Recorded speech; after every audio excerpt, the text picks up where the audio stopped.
Hey y'all, it's your girl Millie Chan. Let's get into the Real Housewives of Potomac. Let's go. I'm not putting too much into what Karen and Ray was talking about, right? She was upset because she had got her results back from the doctor and he kind of rushed her off of the phone. I just feel like this is something like she has to do. We haven't seen him, so here he is. Let's keep going.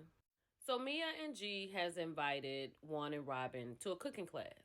Um, Mia and G's nanny has left, so that means their cook has left. So G is doing all the cooking now, so this is just probably a way to broaden his menu items. So the Dixons are on their way in to the cooking class. But one had to stop to make a phone call for a job he had applied for. It's a coaching position. So he's telling the man on the phone, get at me, make sure they call me, or whatever. Robin lets us know that he's not being so successful in finding a job, but they're going to be okay. Robin and Juan belong together. They can't even break an egg properly. So I remember when she posted about Glow 30, right? It's a facial studio. And she said that she realizes she needs to diversify her portfolio since Juan has lost his job. And the way he was talking to that coach about the job, she might have to open up a couple of Glow 30s. Mia was real slick how she slid that conversation in over there to Juan, right? She started by talking about the food that they had in Austin on the girls' trip. And then she was like, can I tell Juan what we talked about? So he was like, go ahead, everybody's talking about it. Then she said, did you really put your credit card down? Child, okay. It was the stuttering for me, right? Um, and here Robin is looking like you better stick to the story or she's listening for something new. And then Mia's like, look, we're not going to do this again. Juan's like, it's never going to happen. I owned it. I really hate this for Robin. This is embarrassing. And I really hate this for her. Let me say this about Mia. When you're here for the money, it's hard to stick by your mate. Because this is a moment in your vows, richer for poorer, where you should come in with G and y'all get this thing going. Mia's out of there. Before we get into Nneka and Wendy. So, Wendy's mama had to have surgery because of an elective surgery that she wanted to have, like plastic surgery. Let me know if I'm right about this. Now, let's keep going. So, Wendy's mama out here getting it popping. She has called Lebby.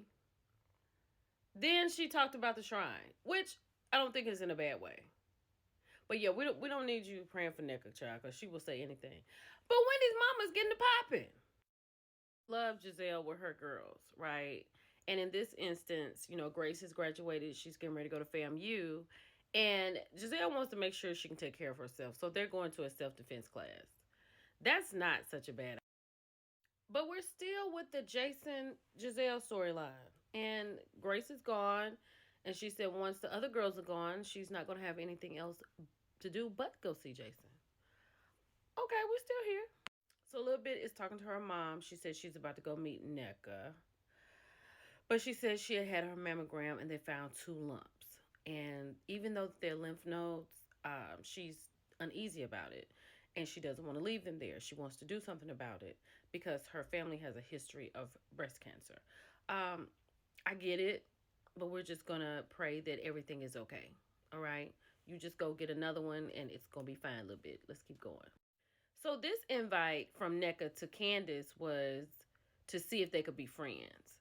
But Candace has told her, like, before I can go forward with you, I need to know where you are with mending this mess with Wendy. Because Wendy is Candace's friend first, right? We don't know you for real. And you could be gone soon.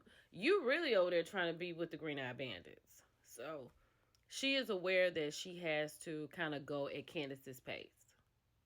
But I hope Candace stays 10 toes down on being Wendy's friend because this right here, this should not last long. So I know Nneka feels like she has a foot in with the baby conversation. Candace wants to have a baby. She's trying to have a baby. But I really hope Candace stays focused. Because, like I said, I don't think she's going to be here long. I don't think I could ever be with a man as old as G, right? But he's very supportive. Because this thing that Mia's getting ready to go to, that Karen has, is for women who have been through some things. Like, he's right there for her, and he's so soft spoken. Mia, you knew how old this man was when you got with him. Like, why did you do this? And you couldn't even secure the bag. Child, I thought this was fun and cute. Karen praying for the event and make sure these ladies get along. Like, she and Jazelle are the best frenemies, I think, in the whole franchise of Housewives and maybe throughout reality TV. Because they can give it as good as they get it, but they always come back together. So all the ladies are here. Most of them bought their gently worn items that Karen asked for. And there's a girl who played the guitar. She's a survivor as well. But this is very hard for Mia, right? And hold on. I thought Mia looked beautiful in this scene. I loved everything about everything she did, right? And then my heart is a little soft for her too because of the situation that she's dealt with before. So she got a little emotional and she had to leave. I was really shocked to know how many of the women have experienced SA, right? I don't think we've ever heard anything from Robin or Candace. At least I don't remember it. But this is a great thing that Karen has put together. And this is what we like to see. Like, this episode tonight has been really good. Now, I don't mean to take the cloud from what I'm about to say, but hold on. I did not miss Ashley at all. I literally forgot that she was on the show. I didn't think about her until she walked into this luncheon. No lie. I was like, oh, this is the first time we've seen her tonight. We could do without Ashley. So now we know why Mia is like mean to Jacqueline a lot, right? That was horrible that happened to her, but she blames Jacqueline for leaving her. And she was like, it's not her fault because she didn't know that was going to happen. That is so sad. I hate that. I hate for anybody to go through that. That's horrible. Child, I'm going to tell you something. I am Jazelle and she is me, right? Because when it comes to my baby, I want to know everything that I need to know. Jazelle asked the lady, does Grace need to walk to class by herself? She gonna have to walk to class by herself. But she said trust her gut. It's crazy out here. It is so crazy.